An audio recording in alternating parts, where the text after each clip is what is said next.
সংসার করা মানে শুধু কাজ করা নয়, দায়িত্ব, বুদ্ধিমত্তা আর সহনশীলতার এক মহাসমুদ্রে পথ চলা।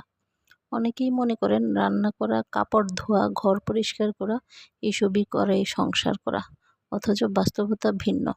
সংসারের কাজকর্ম যেমন জরুরি, ঠিক তেমনই জরুরি হলো সেই সংসারকে টিকিয়ে রাখা, চালিয়ে নেওয়া এবং পরিবারে থাকা প্রতিটি সদস্যকে মানসিক ও আত্মিকভাবে সাপোর্ট করা।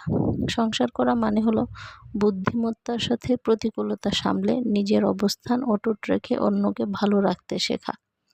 পুরুষদের মধ্যে অনেকে এখনো ভাবেন ঘরের কাজে হাত লাগালেই বুঝি সংসারে নিজের দায়িত্ব শেষ।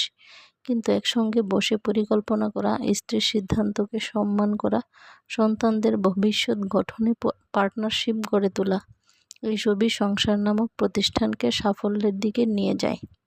সংসার সুখের হয় রমণের গুণে, কথাটি যতটা সত্য তার চেয়ে বড় সত্য হলো গুণবান পতি যদি থাকে তার শোনে।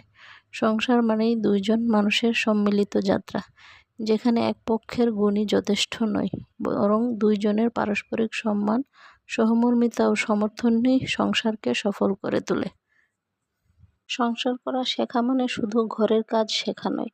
আমাদের সমাজে বহু মা এখনো মেয়েদের শুধু রান্নাবান্না, কাপড় কাচা, ঝাড়ু মোছা শেখাতেই ব্যস্ত, ভাবেন এগুলো জানলেই মেয়েরা সংসার করতে শিখে গেছে। বাস্তবে মেয়েরা এসব কাজ সময়ের সাথে এমনিতেই শিখে ফেলে, কিন্তু যে শিক্ষা দেওয়া হয় না তা হলো সংসার সামলানোর মানসিকতা, আত্মরক্ষা, সীমা নির্ধারণ, প্রাধান্য নির্ধারণ, সমস্যায় সমাধান বের করার কৌশল। সংসার মানে হলো এক ধরনের পলিটিক্স, যেখানে ভারসাম্য বজায় রেখে নিজেকে হারিয়ে না ফেলে অন্যদের ভালো রেখে এগিয়ে যেতে হয়। আমরা অনেকেই এই পলিটিক্যাল ইন্টেলিজেন্স শিখিনি বলেই সংসারে নাকানি চুবানি খাই। তাই নতুন প্রজন্মের মেয়েরা যেন না খায়, সেজন্য এখনই সময় সচেতন হওয়ার। বিয়ের আগে স্কিল শেখা নিজেকে রক্ষা করার জন্য নয়, নিজের পাশে দাঁড়ানোর জন্য জরুরি। বিয়ের পর সংসার, বাচ্চা, শারীরিক ও মানসিক চাপ সব মিলিয়ে নতুন কোনো স্কিল শেখা প্রায় অসম্ভব হয়ে পড়ে। তাই একজন মেয়ের উচিত বিয়ের আগেই এমন একটা স্কিল শেখা যা যে কোনো দুর্দিনে তার সঙ্গী হবে, সম্মান ফিরিয়ে দেবে, আর্থিক স্বাবলম্বিতা এনে দেবে। অনেকেই ভাবে স্বামী আছে, সংসার করছি, টাকার দরকার নেই। কিন্তু জীবন একরকম থাকে না, কখন কোন পরিস্থিতি আসবে, কে পাশে থাকবে আর কে সরে যাবে তা কেউ জানে না।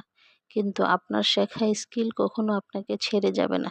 সেলাই, design, graphics, digital marketing, cooking, যে কোনো স্কিলই আপনার পরিচয় হয়ে উঠতে পারে। যদি একজন কন্যা সন্তানের মা হন, তাহলে তাকে শুধু রান্না বা কাপড় কাচা নয়, বরং তাকে সংসার করতে শেখান, কিভাবে নিজেকে মানসিকভাবে প্রস্তুত রাখবে, কিভাবে প্রতিকূল পরিবেশে ব্যালেন্স করে চলবে, কিভাবে একটি স্কিল শিখে নিজেকে সুরক্ষিত রাখবে। সংসার সাগর দুঃখ তরঙ্গের খেলা, আশা তার একমাত্র ভেলা। এই আশার আলো জ্বালিয়ে রাখার জন্য মেয়েদের হাতে একটি স্কিল তুলে দিন।